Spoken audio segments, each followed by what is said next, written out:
all the support I've been having in the past couple months, honestly, on my channel. You guys have been really helping me a lot through, obviously, these tough times that we're all going through, and just having something like this to sort of pass my time and just be able to talk to you guys and everything like that has been really great to me. So, I just wanted to thank you first off for that, and secondly, yes, the NBA 2K21 subscriber giveaway is still on. I know NBA 2K21 comes out, I think, September 4th, so it's literally, as I'm filming this video, like a couple weeks away to 2.5 weeks away, so if you guys want a free copy of NBA 2K21, make sure you guys are hitting that subscribe button, continuously showing support down in the comments, liking the video and things like that. I very much do appreciate it, and I am very much excited to give out a free copy of NBA 2K21 to one of you guys. Also, I'm planning on filming another video after this one, so if you guys want to see another video tomorrow, that would be a Sunday for you guys. How about let's get this video to, let's see if we can get this video to 150 likes. If this video can hit 150 likes, I will post the video. It's going to be my playoff NBA playoff video, talking about the matchups, who I think is going to win each round, picking my NBA champion, seeing how well I do. So, if you guys want to see that video, 150 likes, I appreciate you guys so much, and let's jump right into the video. Hello, everyone. It's ASMballeR here, and today I'm back with another video. And in today's video, as you can see from the title, is going to be my predictions for the NBA 2020 award show, which basically is the, MVP, 6th Man of the Year, Coach of the Year, Most Improved Player. I feel like there's one more I'm missing out of. Most Improved Player, MVP, I think I said them all. There's only like 6 awards or so like that, but we're going to be predicting which ones are the winners and whatnot. So as I'm posting them, don't be roasting me if I get them wrong. This is just my opinion. I say this in like literally all of my videos.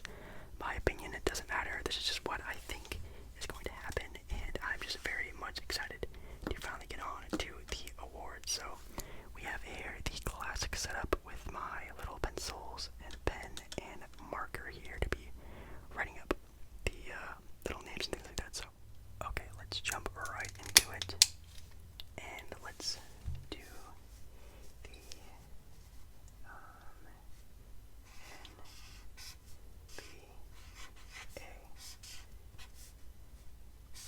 awards.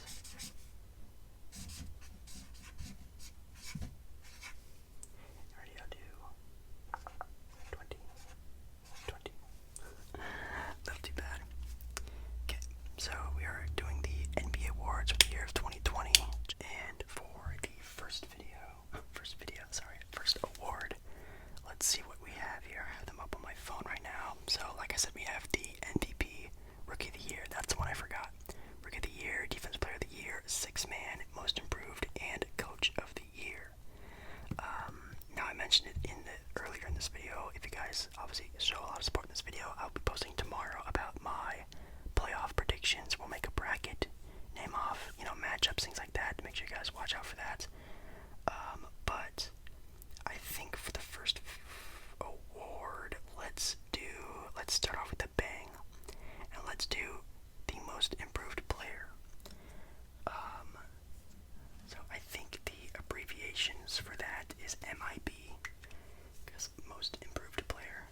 MIP, sorry, why I say MIP, that's Men in Black. I don't know why I just said that. So let's do the Most Improved Player. And for this year, my Most Improved Player award, well, let's name off the contenders, obviously. So, I don't know if you know the new setup, but they basically announce 3 contestants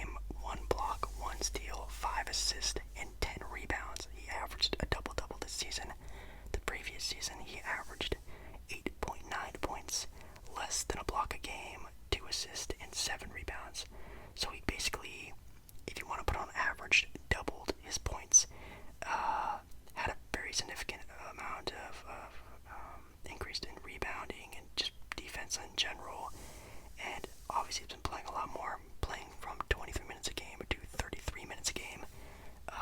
That's a pretty crazy jump in my opinion. Bam Adebayo has always been a player that has intrigued me, but obviously this year, a very big surprise. Definitely caught a lot of people off guard. Was a first-time All-Star this year as well, which was pretty crazy. Next we have Luka Doncic, who his rookie season. Yes, if you guys forgot, Luka Doncic's rookie season was last year. In his rookie season, he averaged 21 points per game, a steal, 6 assists, and 7.8 rebounds. Pretty impressive for a rookie, no? Well, in his second year, he averaged 29 points exactly, a steal, 9 assists, and 9.5 rebounds. Yes, almost a triple-double for this man in his second year. Super crazy. One of the most impressive things is that we talked about before with Bam Adebayo getting an increase of about 10 minutes a game from his last season to this season. Well, Luka Doncic is playing the exact same minutes, but just overproducing at a higher rate, which is amazing. That's awesome. Then we have Brandon Ingram's stats. This season, he averaged 23.8 points per game, 4 assists and 6 rebounds to his previous season of averaging 18 points per game, 3 assists and 5 rebounds. Not too shabby. Same thing with him, just averaging the same amount of minutes per game, but just getting a higher, improvement in all of his stats. So let's get down to my opinion. So, first off, Luka Doncic, in my opinion, is out of the running. Sorry if there's a lot of Luka Doncic fans, which there's probably a lot, and I am one of them. But Luka is amazing. He's always going to be amazing. But in my opinion, he should be nominated for MVP. I get why he's not, because his team didn't really do as well as he did at the beginning of the season. They sort of started to fade out. Now they're in the 7th seed in the playoffs. But his individual, prowess on the basketball court for his team is so important. So important. He's definitely the most valuable player on his team. When he doesn't play or when he's not in the game, you can definitely see it on the Mavericks team when they're on the court. It's just rough for them. So Luka's good. We knew Luka was going to be good. We know Luka was going to increase every year. He's going to get better and better and better, which is terrifying. But I think that sort of takes him out of the running. And same thing with Brandon Ingram. So Brandon Ingram, in my opinion, I knew he was always going to be good. It just came down to a matter of when and how many touches he got. Now we're finally starting to see the true scoring Brandon Ingram. I think we're going to be seeing a lot of in the years to come. So it wasn't really that big of a surprise. Besides having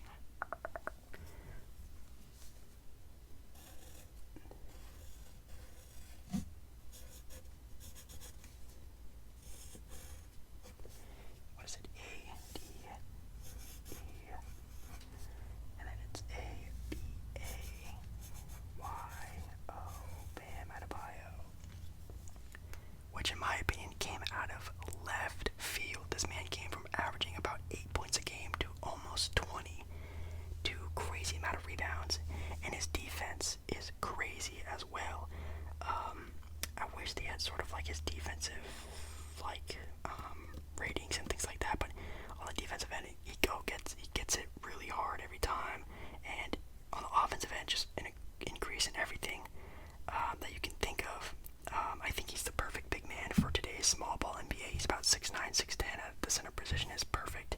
That's not a big matchup problem anymore, especially nowadays. The only thing I'd really want Bam to do is if he can just develop some type of mid-range to corner 3 type shot to spread the floor out a little bit for Miami would be absolutely perfect. Now we have, let's do most improved player. How about, actually, no, we just did that. I meant 6 man. Sorry. Let's do 6 man of the year this time. If I can find, there it is.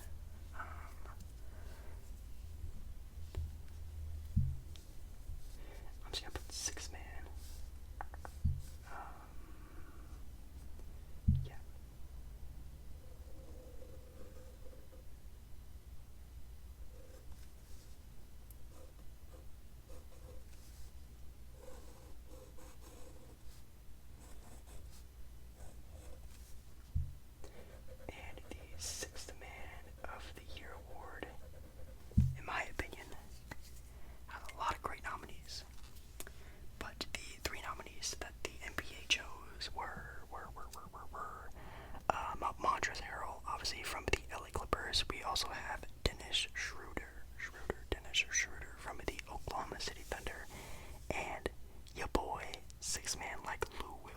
himself, Lou Williams. Pretty crazy. Let's actually look up their stats. I'm gonna go over to the NBA app right now and check it. Actually, let's just pull him up on the. Bam. Okay, Montrezl, first nominee. He averaged 18.6 points per game this year, a block and 7 rebounds. Not too shabby.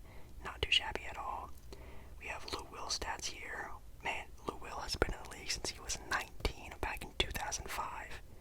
That is absolutely insane. 19, man. Now he's 33. That's absolutely insane. He averaged 22 points per game, 7 assists and 4 rebounds. Not too shabby, and almost a steal a game.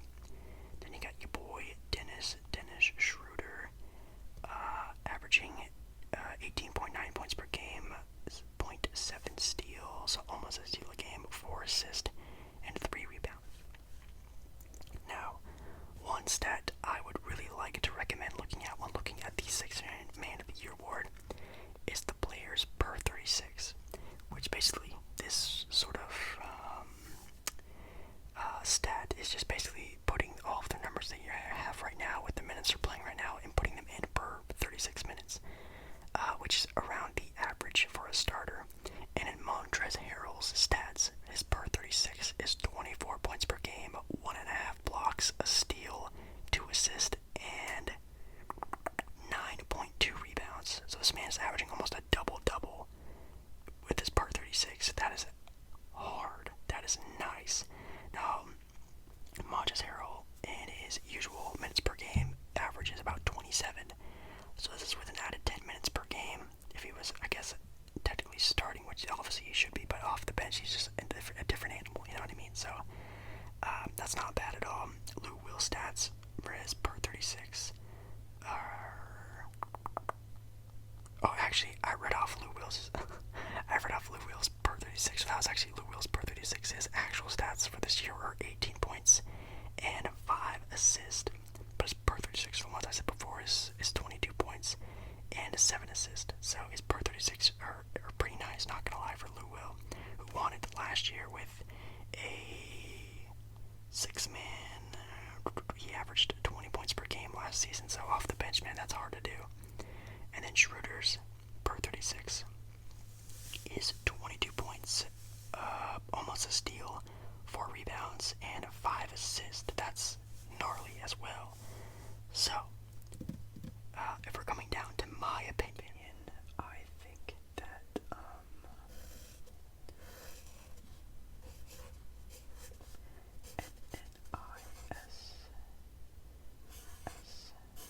NNISSHRO, and he has little right there, and then D-E-R, that D was really bad, sorry about that.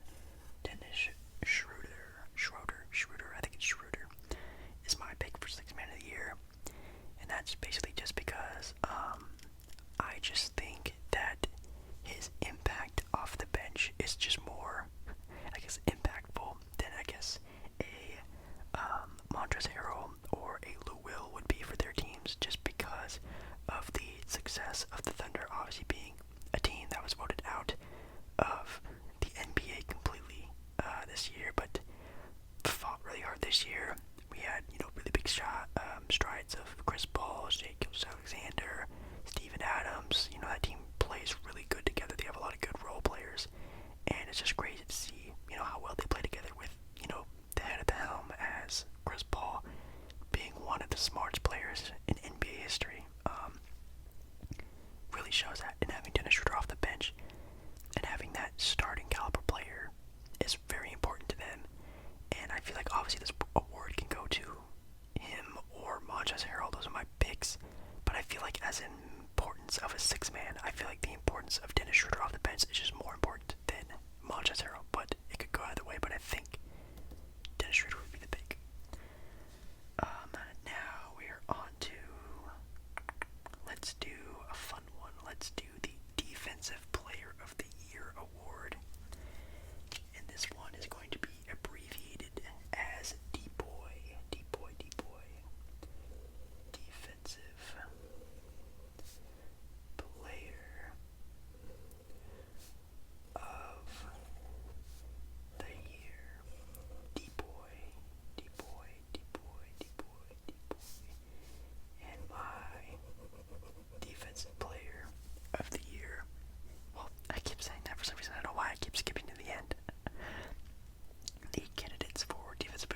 this year are Giannis Antetokounmpo from the Milwaukee Bucks. And you have Anthony Davis from the Los Angeles Lakers, and Rudy Gobert from the Utah Jazz.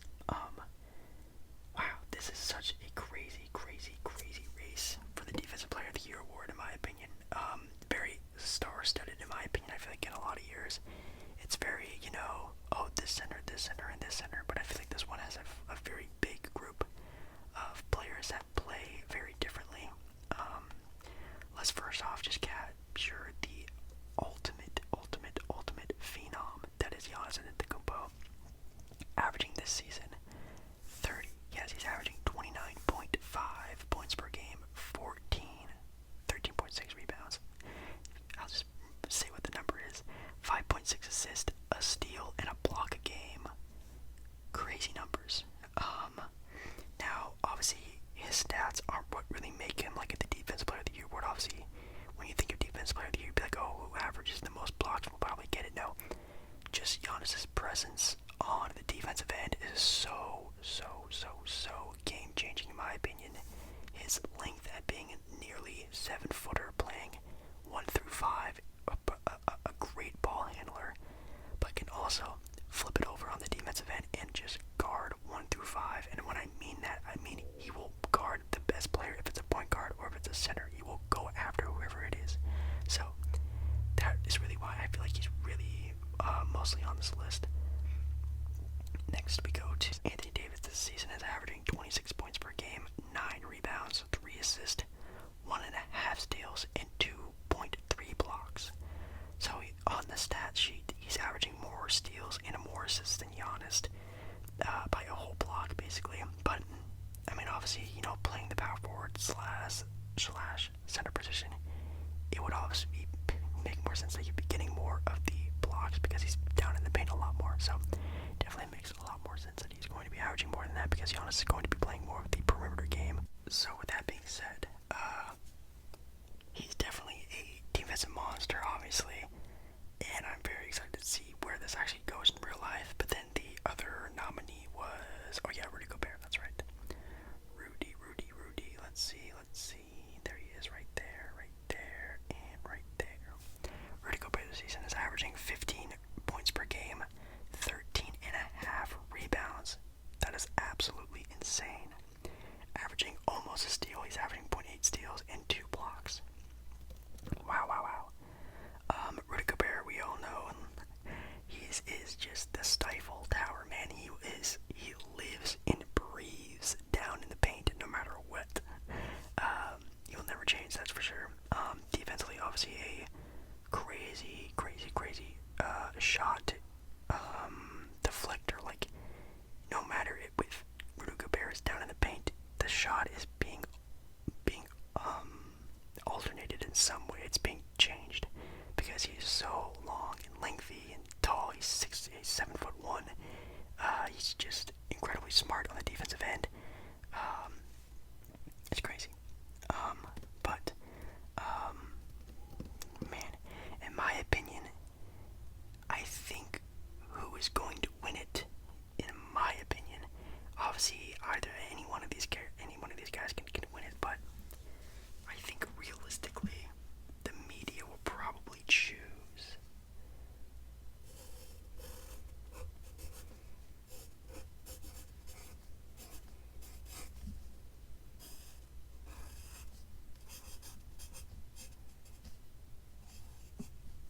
Anthony Davis. I feel like the media will probably choose Anthony Davis to win it.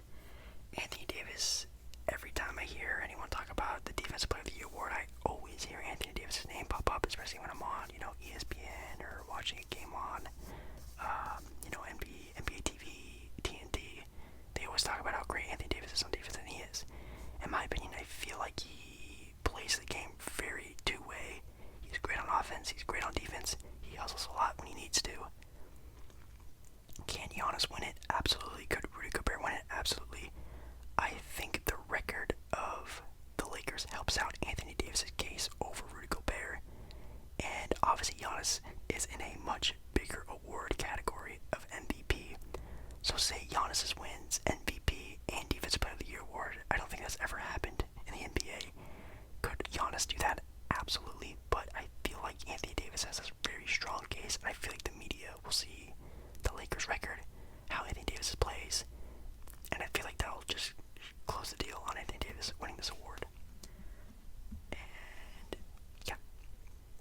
next, let's do, so we have Rookie of the Year and Most Valuable Player and Coach of the Year. So let's do Coach of the Year. Let's save those final two for last. Coach of the Year. I'm just gonna put COY. So hopefully you guys can understand what I mean when I put that there. I think I did that last year as well. Let's see. Coach of the Year. COY. And my Coach of the Year definitely is one of these guys for sure. They definitely got it right this year. I remember last year they probably left some names off that I would have put on there, but this year I think they got it pretty spot on. But they have Mike Budenholzer from the Milwaukee Bucks, Billy Donovan from the Oklahoma City Thunder, and Nick Nurse from the Toronto Raptors. I think Frank Vogel would have been a good name to put on here. That's for sure. First time coach for a team that's in its first year, winning the West, the harder, tougher conference between the two. I think that was a really good one. Who else? Doc Rivers is always up there. He's always a great coach. I think he was in the nominees for last year. I think. I'm trying to think. Maybe even out east. I'm trying to think. Nate McMillan always does a great job with Indiana, having Victor Oladipo out, having that crazy lineup that's always getting changed of great role players with Sabonis. They did really well, but I think these are definitely a good three, that's for sure. But we all know about the Bucks record this year being the #1 record in the league. Let's see here. Milwaukee Bucks are 56-17. They were going for arguably like a 60-plus game season, but obviously with what happened and the reboot and the shutdown, whatever, that didn't come to be. But I think they probably would have hit a 60-win record if that didn't happen.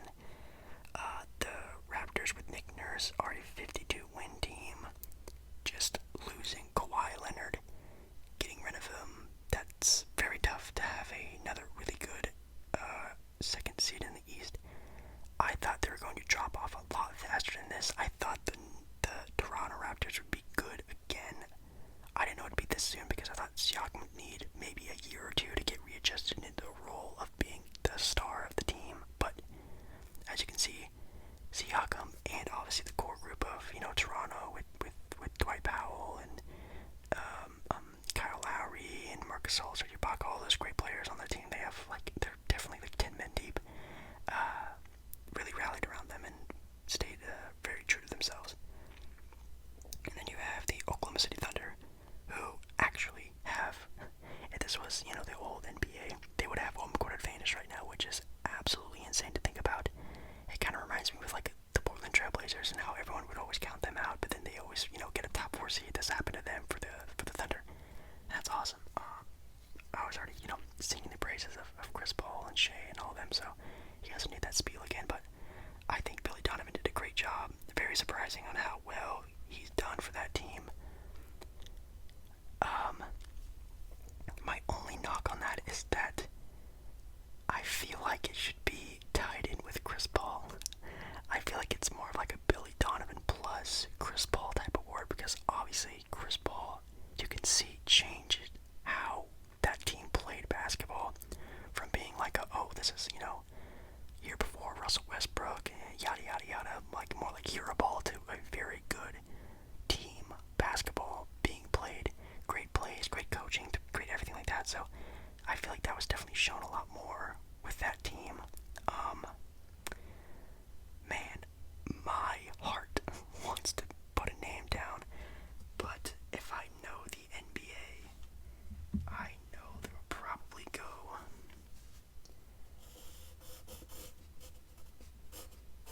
I'm just gonna put Mike B. He has a very long last name, but the NBA usually always, a majority of the time, like I'm talking like 80-20 of the time, always goes with the team with the best record getting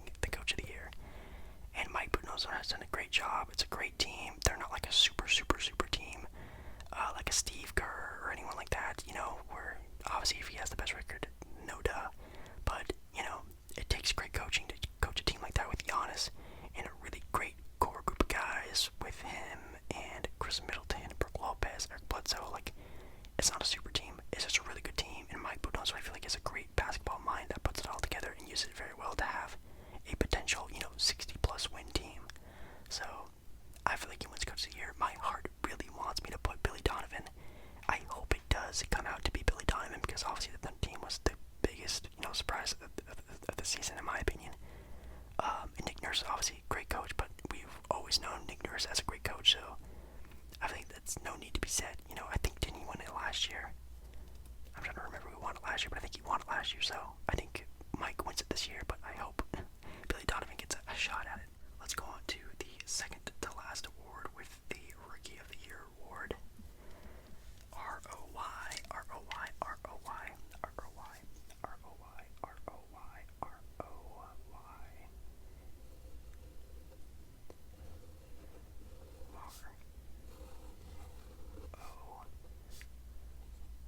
Why? Yes, Roy, like my boy, Brendan Roy.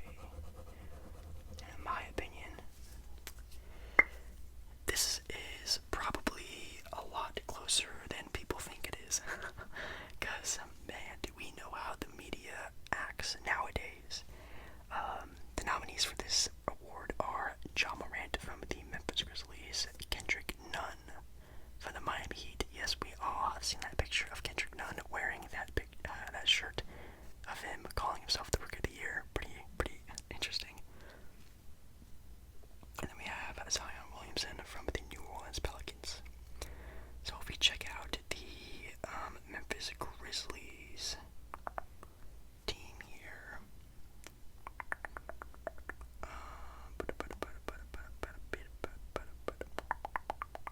there they are. Bam, and Ja. Ja Morant this season has averaged 17.8 points per game, 3.9 rebounds, 7.3 assists, almost a steal a game. Pretty crazy. 47% field goal percentage, 33% for shooting from the three. Not too bad at all for a guy on his first season. And then we have Kendrick Nunn from the Miami Heat. Let's check them out real quick. Sorry if you can hear those cars going on outside. It's literally 2 o'clock in the morning. Okay, so Kendrick Nunn was averaging 15 points per game, 2 rebounds, and 3 assists a game with a almost steal, 0.8 steal, 43% shooting from the field goal range, and 35.6% from the three. Not bad whatsoever. He's definitely more of like the Cinderella type pick. I think he went undrafted. Then the Heat signed him at some point this season. I don't know if he was like a G League guy or something like that, but he got on the roster, and then all of a sudden he started starting and he started playing really good. So definitely pretty interesting, like a Cinderella type story. And I'm very excited for him, and hopefully he has a good long career over there in Miami. We have Zion Williamson, averaged 22.5 points per game, 6 rebounds, and 2 assists, with 8.7 steal and 8.4 block, 58% from the field goal, and 42.9% from 3.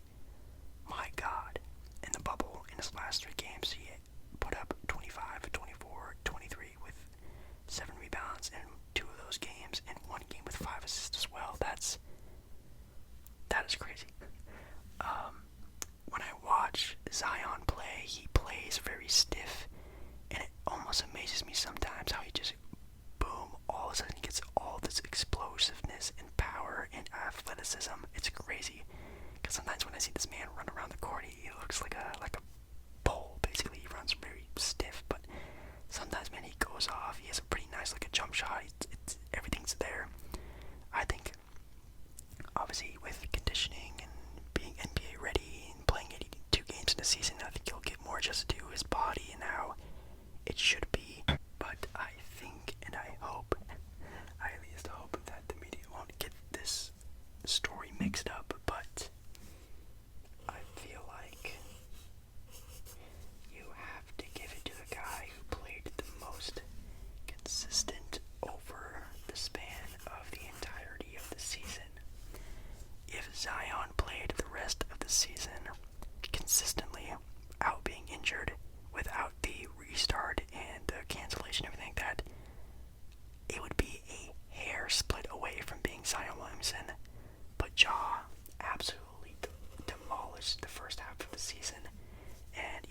such a struggle there for the last like couple months, like a month or so of the NBA season before it got, canceled. I feel like it's still gonna go to Ja. Kendrick Nunn is a great player, but just the hype in the story doesn't really match up with him being Rookie of the Year, so I'm sorry about that, but I feel like Ja has just had a really good season. He's really showed himself. The Memphis Grizzlies are in that playoff game, with Portland, so I think that also carries a lot of weight, even though it's not supposed to be a part of the voting, but I feel like it's going to be a part of the voting. So, I don't know. I feel like Ja has had a really good season, and I feel like he's definitely going to be Rookie of the Year. And now we're on to the main event of the evening.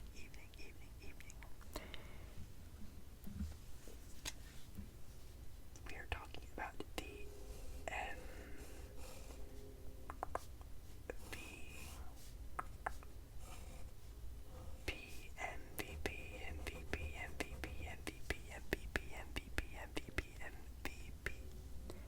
And the nominees for MVP this year are Giannis, Antetokounmpo. You have James Harden from the Houston Rockets and LeBron James from the LA Lakers. We already talked about Giannis and his stats. Now, if I can find James Harden, let's see here. Actually, let's talk about LeBron because he is right here.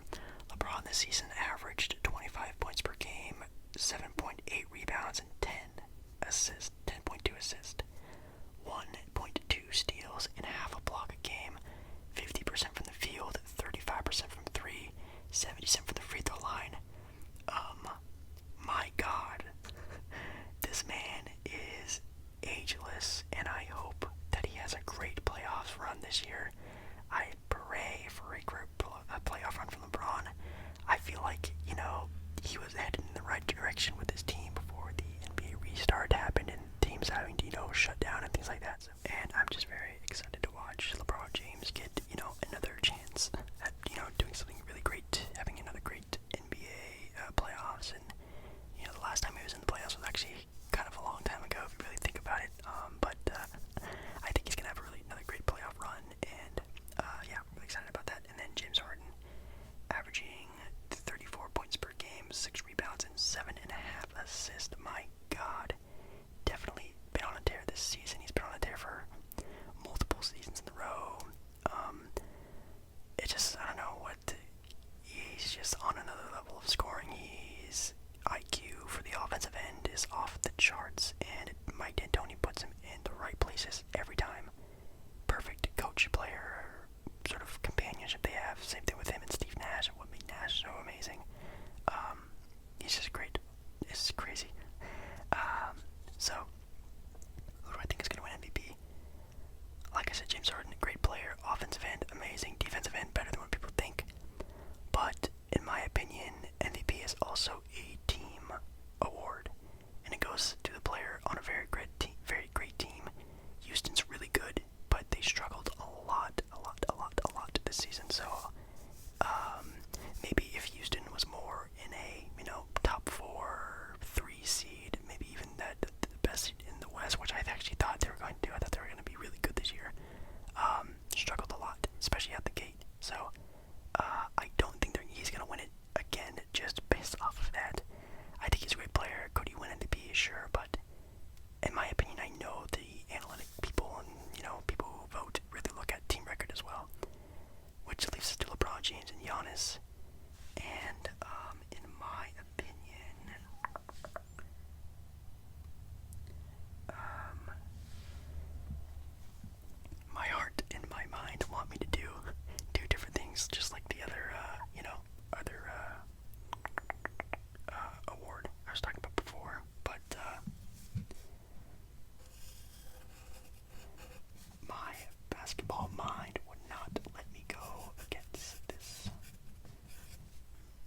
which is so tough to do.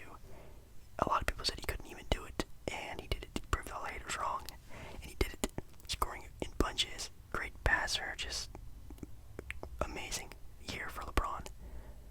But Giannis is just a killer on offense and on defense. On defense, he is an animal as well. On offense, he is definitely the hardest player to stop in the NBA today. And that's in the team best record in the whole league. Even before, like I said before, the stoppage of the season, they were gonna win a lot more games. They're gonna win like a 60+ game team, in my opinion. So I just think that Giannis will probably win back-to-back. And we all know what happened before the stoppage of the season. LeBron was going on an absolute tear, beating Giannis, beating the Clippers. He was just on a roll, a whole nother level. Same thing with that Laker team. If that would have carried out, maybe my heart and mind would be in the same place. But right now, my basketball mind thinks that Giannis is going to win it. But my God, I would love it if LeBron could win MVP, but I don't think he will. So that's it for me, guys. This is the NBA awards for the year 2020. Most improved player, Bam Adebayo. Sixth man of the year, Dennis Schroeder. Defensive player of the year, Anthony Davis. Coach of the year, Mike Budenholzer. Rookie of the year, John Morant. MVP, Giannis Antetokounmpo. Like I said earlier in the video as well, if you guys want to see my playoff video, make sure to give this video a big thumbs up, subscribe,